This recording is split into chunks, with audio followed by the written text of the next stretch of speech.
Hello everyone and welcome back once again. This is your civics teacher here, and this time I am here with a brand new chapter of NCERT grade 6, that is rural administration. Students, do you know there are more than 6 lakh villages in India, and students, taking care of their needs for water, electricity, road connection is not a small task.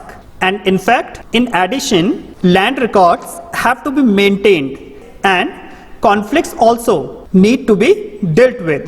So students, to keep rural administration on track, it is important to keep up law and order in villages and keep a record of its property and income.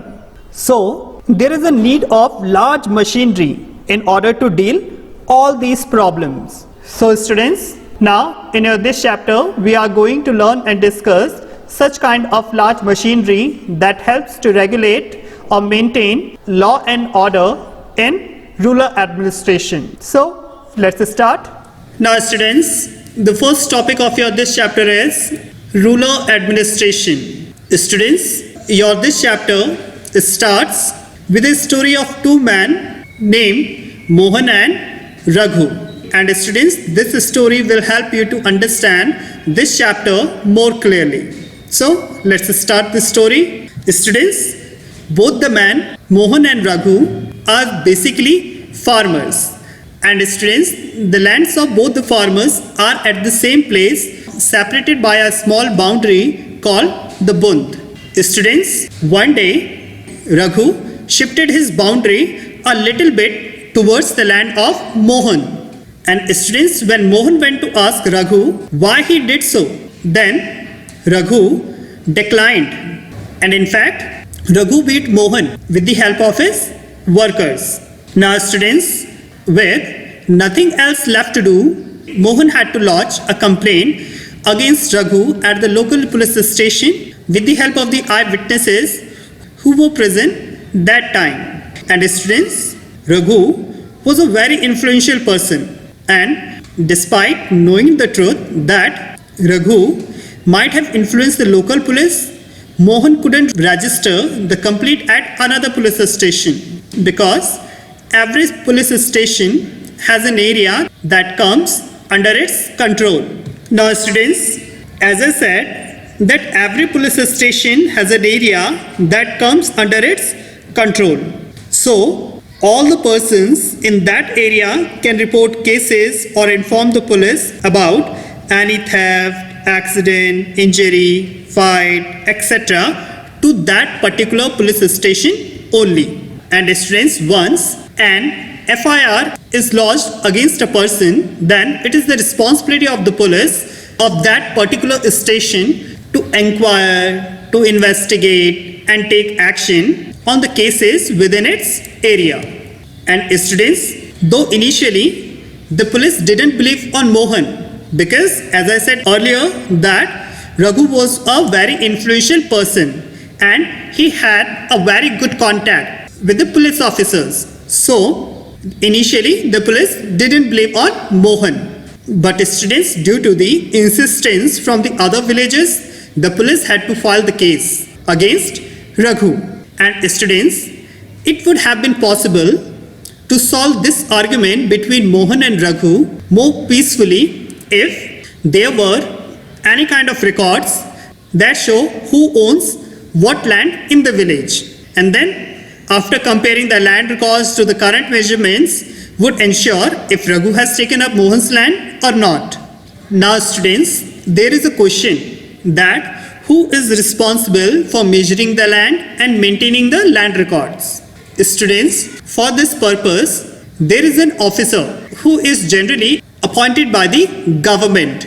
And students, measuring land and keeping records are the main work of that officer, who is known as Patwari.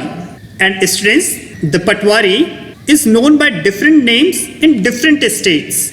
In some villages, the Patwari is known as Lekpal or Kanungo, whereas in some states it is known as Karamchari or village officers and so on. Students, each Patwari is responsible for a group of villages, and it is the duty of the Patwari to maintain and update the records of the village. And there are different ways through which Patwari generally measure the agriculture fields.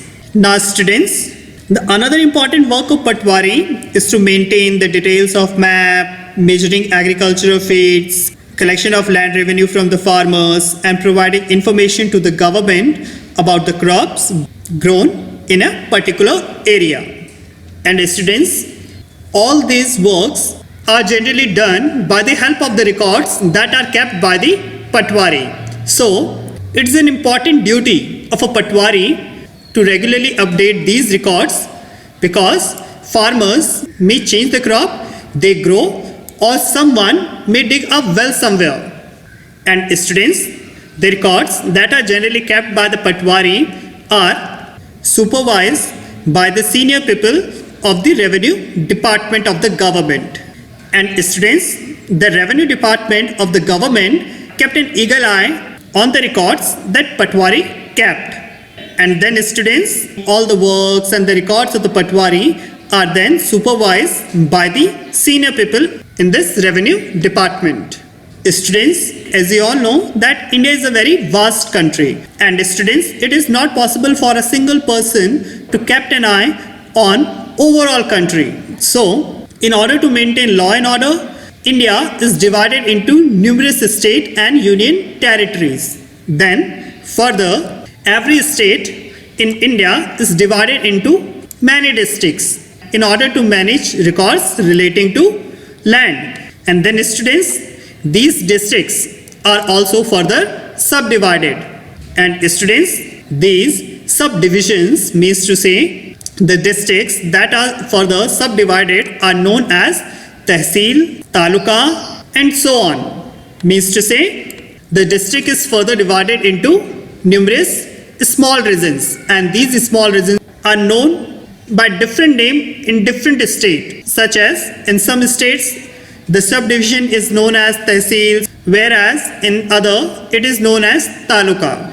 And students, at the head of the revenue department there is an officer called district collector, who has many revenue officers known as Tehsildars, who work under district collector, and their work is to hear disputes and supervise the work of the Patwaris. And students, the work of the district collector and the Tehsildars is to make ensure that the records are properly kept and the land revenue is collected. And students, in fact, they also make sure that the farmers can easily obtain a copy of their record, and students can obtain their caste certificates and more. And students, in case of any land disputes, Tehsildar's office is the place where generally the disputes related to land are heard. Now students, the last topic of your this chapter is a new law, that is Hindu Succession Amendment Act 2005. Students, in past time, farmers who own land are mostly men, while women also work in the fields, but women or the girls not own any agriculture land. And in fact, in some states of India, the Hindu women didn't get any share in the family's agriculture land. And after the death of the father, his property was divided equally only among his sons. So students, this act has been passed in order to remove gender discriminatory provisions from the society.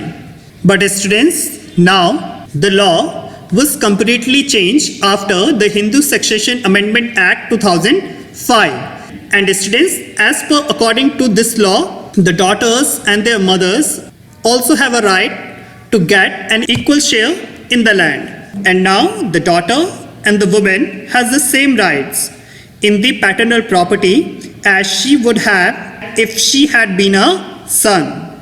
And students, this Hindu Succession Amendment Act 2005 is applied to all states and union territories of India. And students, for sure, this law will benefit a large number of women of India. Now students, with this topic here, your chapter number 6 is completed. Now I will be come back soon with another chapter. Till then, stay home, stay safe and stay healthy.